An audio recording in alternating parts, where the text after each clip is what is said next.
Ladies and gentlemen, Michael Thomas has completely gone off on social media dissing quarterback Derek Carr. There are some new things happening in New Orleans that Michael Thomas is just not ready to accept. Michael Thomas has been disappointed in his career and his life right now. He has not had over 1,000 yards since 2019. Things have not been going well for Michael Thomas, and it looks like he needs somebody to blame, and that's quarterback Derek Carr. It was not long ago, early in the season, when we saw traces of Michael Thomas's character, trying to talk shit on defensive tackle Derek Brown, yelling out West Side Crip Gang, and quickly backing away and running away.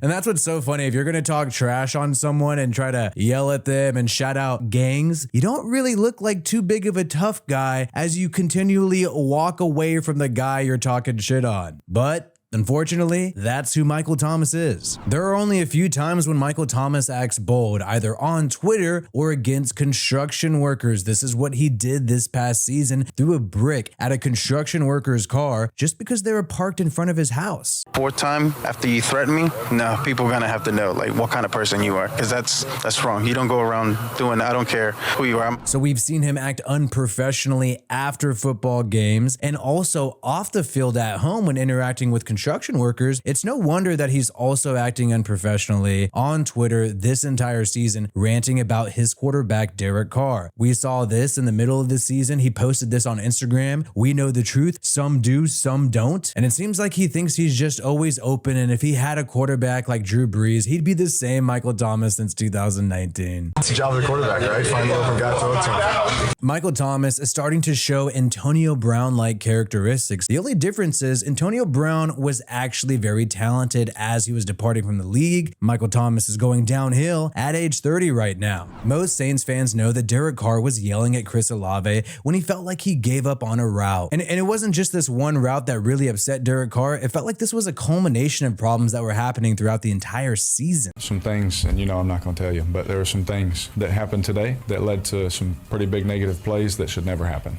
Yes, we may be running the same play, but a new defense presents different looks. When we break the huddle, what is my assignment versus that look? What is my assignment when the picture changes a little bit than what I saw in practice? We don't run a proper route. There's something that happens that, keeps us from being able to score touchdowns down there. Michael Thomas wanted to stick up for Chris Olave, and he wanted to say that he technically ran the right route because he was not one of the primary reads, but it still ignored Derek Carr and head coach Dennis Allen's main point, which is that they want people doing maximum efforts on all the routes they're running. And this was an early sign of the unprofessionalism by Mike Thomas. See him go against his head coach and quarterback in the media. And he's still doing this till this day. He's claiming that he's been wide open the whole season and Derek Carr is just missing him. And he's even talking about defending Chris Olave, saying that they were mad when he defended his buddy Chris, or we don't play the blame game, y'all goofy. I don't really understand these vague cryptic messages. If anyone's playing the blame game, it is Michael Thomas, blaming all of the problems in his career over the past 5 years solely on Derek Carr. Saints fans simply don't want to hear the truth. They love Michael Thomas, Alvin Kamara, but any other NFL fan knows these guys are washed and past their prime. But New Orleans is still holding on to the moments when they were great. But the truth of the matter is, according to Numbers Don't Lie, Michael Thomas had the 4th most targets and didn't even play 41% of the season. The guy was getting opportunities to catch the football. He just wasn't delivering. He's one of the worst in the NFL this season in separation and yak/catch point, according to PFF. Chris Olave was able to get his numbers just fine. Rashid Shaheed was able to have a productive season as well, 719 yards, 5 touchdowns. It was just Michael Thomas, who played roughly 10 games this season, who was unable to have production this year, 1 touchdown and nearly 448 yards in 10 games. It's so hard for Michael Thomas to just blame quarterback Derek Carr, blame the head coach Dennis Allen, when you had the rookie A.T. Perry come in and get 4 touchdowns, literally 4 times the amount of touchdowns by Mr. Red Zone Threat, can't guard Mike, and 246 yards despite barely playing at all in this season. We know Derek Carr suffered with injuries all year. He played with 3 broken ribs, barely told the media about it, and never complained and continued to suit up. But Michael Thomas right now is blaming Derek Carr for his injuries and why he was unable to finish the 2023 season. Thomas has since deleted some of these posts, but everybody was capturing it and talking about it. He said if he didn't get set up by a bad ball, he probably would have had a light little 1K yards this year, but coulda, shoulda, I know, I get it. This just shows a contrast of character. Derek Carr going through injuries, battling, not blaming anybody. Could blame that horrible offensive line for the Saints this year. Michael Thomas is literally trying to blame Carr for him getting injured, even though he's been injured for literally the past 4 years, all the way since 2019. This really isn't adding up. Michael Thomas is still trying to cater to the I hate Derek Carr crowd in New Orleans that strokes his ego because they're nostalgic for the time when he was good in 2019. But really, the facts don't support Michael Thomas towards the end of the season. In the last 2 games for the Saints, Derek Carr was the highest graded player on offense against the Buccaneers and against the Falcons. Like we said earlier, these posts during the championship games wasn't anything new. Michael Thomas has been doing this all year, criticizing Dennis Allen and Derek Carr. He's liked tweets before that claim that he got a hospital pass and that's why he's no longer playing. And what's so funny is that early in the season, Michael Thomas was acting like he loves hospital balls. He says, I love making those big time catches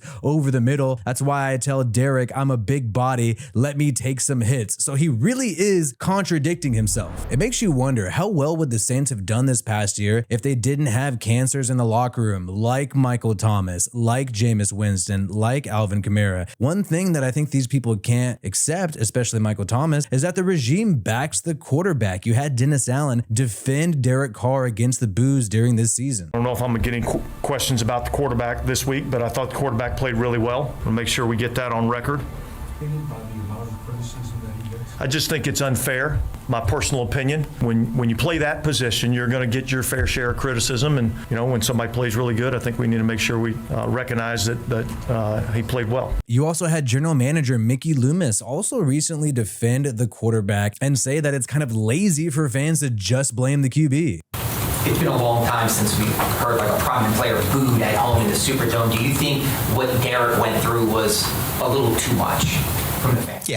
Yeah, I mean, that's the nature of the quarterback position, though, right? You get more credit than you probably deserve, and you get more blame. It's what I said at the beginning, is that the easy and lazy thing to do with results is to blame the coach or the quarterback. That's what fans do. That's what the media does. That's what, I hear ex-players doing it, so, and they don't really know, I hear ex-players doing it and they don't really know. Michael Thomas looks like he's going to be one of those ex-players who doesn't really know what they're talking about. You can even tell that he's so unsure of himself with the frequency in which he deactivates and reactivates his Twitter account. He clearly shows sign of regret when he does have these outbursts on social media. Michael Thomas has even naively held on to the idea that Jameis Winston could be a starting quarterback in the NFL. Keep in mind, we saw Jameis Winston throw some shade at Derek Carr and Dennis Allen during the season, liking and reposting a comedy skit that mocked Carr, that mocked Allen. Good job, DC. And see, he don't even know. He don't even know that they be talking shit about him behind his back. Cool when he do it. It's a problem when I do it. That's what I say. And Jameis Winston had opportunities to show what he can do because Derek Carr got injured and cracked all throughout the year, and every time he failed. I honestly felt bad for Dennis Allen and Derek Carr having to deal with a head case like Michael Thomas all year. It just made their job harder, even though it was already tough trying to get everything going with a brand new quarterback in year one. And several times you would hear the coach and even captains on the team talk about blocking out the noise. Oddly enough, the noise was coming from within with their own former great wide receiver, Michael Thomas. I'm going to emphasize former. Doesn't matter what anybody outside of this little room right here thinks, says, or does. There's a lot of talking going on right now about this team, about that team, about this player, that player. You got to start to know it. An injured player tweeting about your quarterback during the game. I ask this as respectfully as I can. Do you have a problem with that? Is it, at some point, do you think that player needs to be advised or whatever that that's not what should be happening? Yeah, we'll keep that. We'll keep that in-house, but I guess I was made aware of that last night. It just sucks for Derek Carr that he always has to deal with some drama on his team, whether it be the Las Vegas Raiders and now the New Orleans Saints. I wish he would say something about Michael Thomas, but he's always taken the high road every single time. He's had opportunities to say some things about Michael Thomas. Even after the game when Thomas was tweeting things about Derek Carr and Chris Olave, Derek Carr talked about trying to reach out to his teammates to squash any beef that there may be. Yeah, I felt like the Lord was putting it on my heart, if I'm just being honest with you, I just felt like I needed to call some people, communicate, grow that relationship in certain areas, get an understanding also of certain things. And I just felt there was a lot of that, and it just felt super positive. You know, I was, I'm not gonna lie, I was really upset, man. I was really angry after that game because we let another one get away, and I let it stew for about 15, 18 hours, and I went right to my phone, started just like, all right, look, I can sit here and feel sad and feel sorry for myself all I want for the next 3 days, or we can do something about it. So the dude has tried to make it work with everybody, and time again, this guy is just throwing him under the bus on social media. Personally, I think Michael Thomas is washed. I think he's trash. I think the team looked a lot better with A.T. Perry. I think he was great at one point in time with Drew Brees, but that was a long time ago. Michael Thomas is basically claiming that Derek Carr is trash. They weren't trying to get him the ball. He's claiming that the writers at NOLA.com write propaganda that favors the team and play politics, even though this guy is putting out his own propaganda on social media every time he gets upset with the fact that his career is not heading in the right direction. And the whole time, Derek Carr hasn't said one negative thing about Michael Thomas, even though he could. And honestly, even though I don't believe this, I don't believe Michael Thomas's claims. Let's just claim that everything Michael Thomas says is true. Let's just claim that Derek Carr did not play that well. Everything is his fault. It's all on him, has nothing to do with anybody else. Let's just say that was true for the sake of argument. That still doesn't excuse the fact that you're going out there on social media, talking shit on your team, talking shit on your quarterback, and causing problems for your team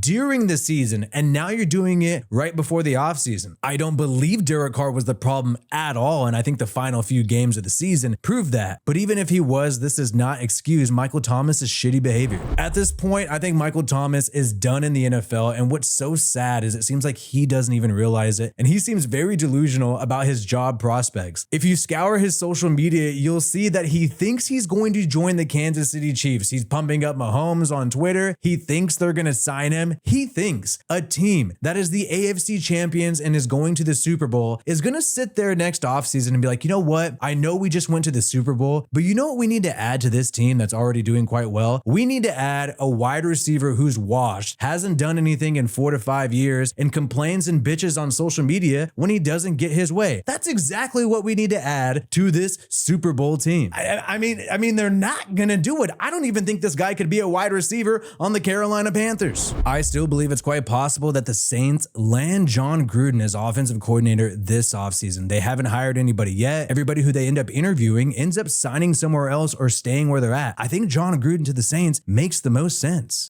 New Orleans is even leaning on former Raiders head coach Jon Gruden. John's a guy that has a lot of experience with Derek, and Derek's had his most success under Jon Gruden. Jon Gruden and the Saints, of course, met up during the final few weeks of the regular season in Florida. And I'll tell you this right now, Michael Thomas, if he wasn't already going to for sure be released, which I think he will, regardless who offensive coordinator is, if Jon Gruden becomes the offensive coordinator of the Saints, I think that guy might kick him to the curb himself. Jon Gruden is not going to deal with that diva shit unless you're good. Jon Gruden was down to deal with Antonio Brown, even though he is a diva, because he's good. Michael Thomas is not even at the level of Antonio Brown because at least he's talented. I don't think he's having any mental problems or anything like that, and that's why he's having this weird behavior. It's just crazy to see a guy like that totally self-destruct, but I think the posts on social media are a sign of desperation. You already know it's over. You already know it's done. So why not just burn it all down? Say some shit on social media to get some Saints fans who still like you for now to pat you on the back and say everything's okay, buddy. You're so great. You're so wonderful. It's all their fault. Don't worry, buddy pal. That's what he's doing. He's desperate for attention, and he's desperate to continue his NFL career at this point. Let me know your thoughts on all this in the comments below, and will the Saints be better off without Michael Thomas? My name is WiFiWillie. Peace out, and I hope you have a good one.